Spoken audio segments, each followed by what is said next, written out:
need help, when you're out of options, and you need your voice heard, better call 4.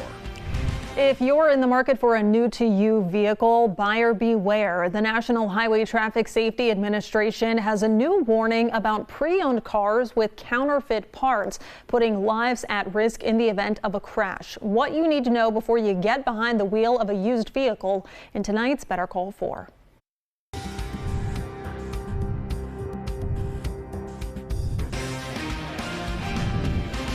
A lot of roads you can take when it comes to buying a vehicle that's new to you. If you're leaning toward used or pre-owned, buyer beware. Federal safety regulators say they think there are tens of thousands of what they call substandard airbags in cars across the country. In other words, vehicles that were involved in a crash in which an airbag deployed were repaired and are back on U.S. roads, either driven by their previous owners or resold. But the National Highway Traffic Safety Administration says it believes that many of those vehicles now contain defective or substandard equipment, including airbags. At Carfax, we looked into the number of cars over the last 2 years that have been in an accident where an airbag deployed and are back on the road today. Nationwide, that's just under 2 million vehicles.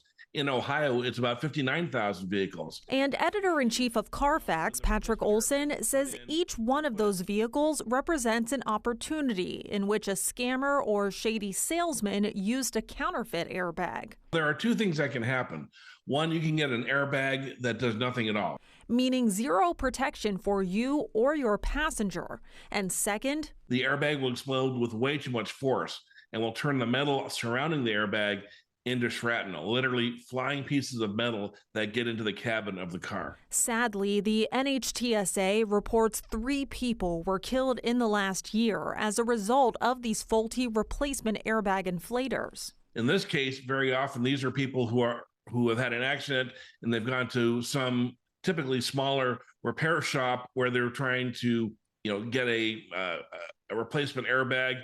And sometimes people, scammers particularly, are trying to save money. A regular airbag costs about $1,000. These guys are buying these counterfeit airbags for as little as $200, $300 a piece and pocketing the difference. How this is regulated varies, but there are few laws on the books. So Olson says it's up to you to do a deep dive into a vehicle's history before you buy. Take it to a mechanic. Ask them to inspect the airbag. They can look for the markings on it that will indicate to them that it's legit. They can make sure it's installed properly, that all the wires are connected. And the NHTSA advises the same, also suggests that you get a vehicle history report. And I have some links to help you figure all of that out, even if you've already bought a used vehicle but want to be sure about its history on NBC4i.com. And remember, if you need help or you feel like you aren't being heard, you better call 4 at 614-212-4444. You can also visit our website, NBC4i.com/BetterCall4, and tune in every Tuesday and Thursday evening at 5:45 to watch Better Call 4.